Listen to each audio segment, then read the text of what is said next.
In this video, I'm going to show you how to make determinations in the updated determinations module of Tropicos. So let's go to collections and we'll search an example here.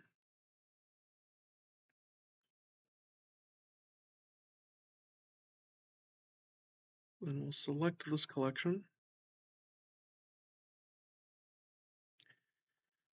And we see that there's a couple things that may be immediately different than they were pre-update. So collections now have a determination given to them, but these are not made at the collection level, and we'll get into that a little later. So if we scroll down here, we see all the specimens within the collection.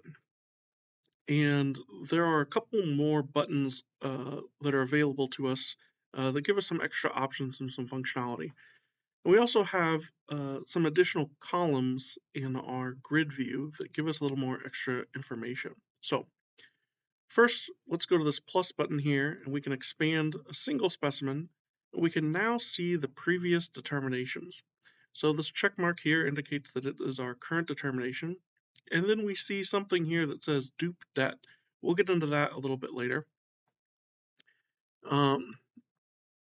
And then in addition to that, we have the columns here that is collection determination.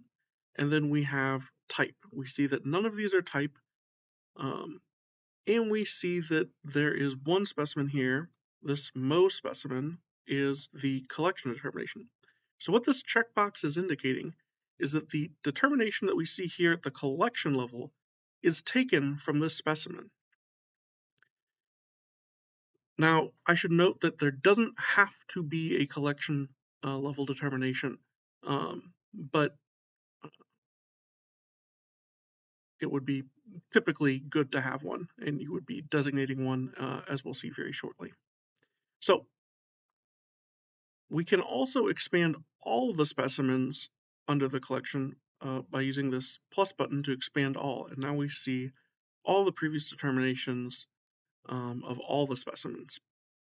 And then, of course, we can use this minus button to collapse all of those as well.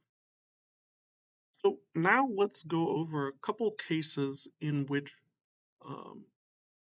we would be making determinations and how these different options may be used and how they're applicable for these different situations. So let's first go over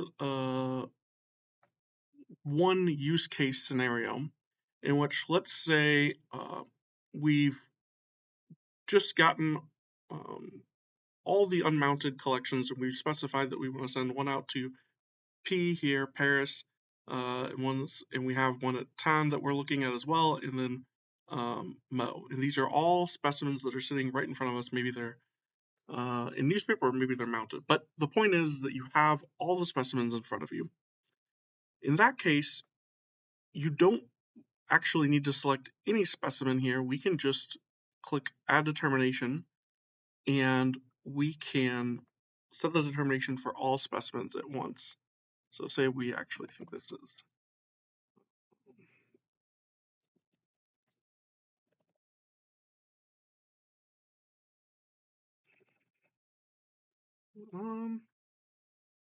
here, and then so far what I've added is fields that would have been the same previously, but we also now have a note field. This is a field that contains kind of information that can't be captured by these other ones. I should note that this field is not printed on the labels, and we'll see when I click OK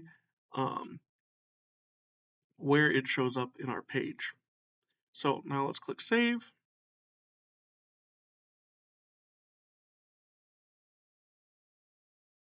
We've seen that the scientific name has been updated, and it's been updated on all of them. So let's expand all, and then we can see that this is changed from the previous determinations here. So remember that note field. So that note field comes in right after the det by field and is not printed. So this might just have any information, as I said, that's not captured by those other fields. Okay, so let's now go to a second use case scenario. So in the first one here, we've got them all det, and these are, notice none of these still have this dupe det checked. In the second case, use case scenario, we're going to utilize this dupe det option. So let's kind of back up. And now in this scenario, we might have a case in which we are seeing the Mo sheet. So we're physically examining this one. And we know that there are duplicates at tan and p, but we don't actually see them in front of us. This is a case in which we would utilize the dupe det. So we'll select our Mo specimen that we're actively looking at. We'll click the add determination, and we'll say maybe the person at Mo sees this and says this is Diosporus baronii.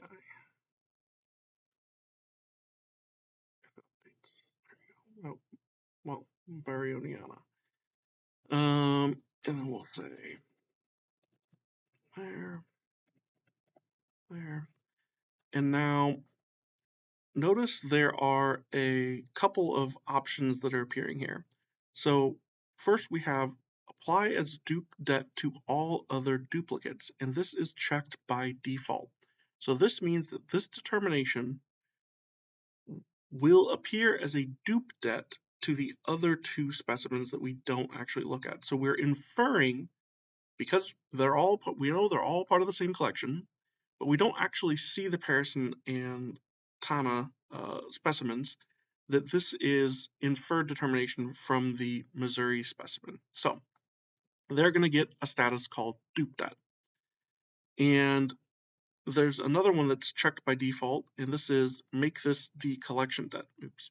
So in this is the specimen that is going to be used to display the collection determination. So let's save this, and now Diosporus baryoniana has been the collection determination, and let's go expand them all now.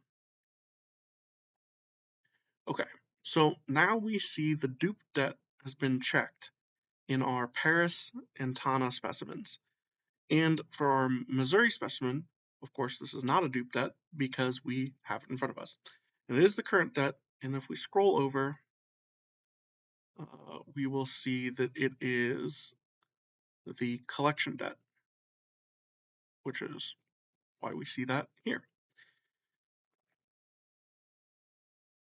So now we've covered some of the basic use cases for this new determinations kind of module for Tropicos and how it's changed from the previous version.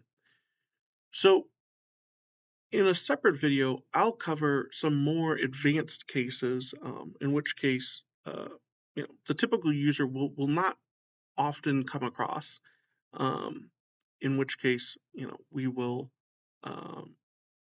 maybe uncheck or check different combinations of those boxes to reflect very specific cases. So one last kind of tip that I want to leave you with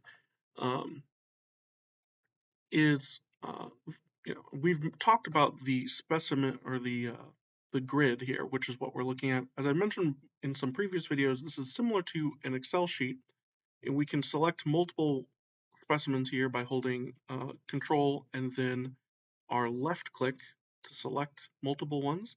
But say we've selected tan by accident, we want to unselect it. We can unselect this by holding down Control and then left click, and then we've unselected it. And then I do also want to leave you with one other case that you might have that could be potentially common. So say we have the P and the Mo specimen in front of us that we're looking at and looking to make a determination, but we don't have the tan specimen in front of us. So we can add the determination from here, and we notice that we still have this apply as dup-det to all other duplicates. So in this case, let's give an example name.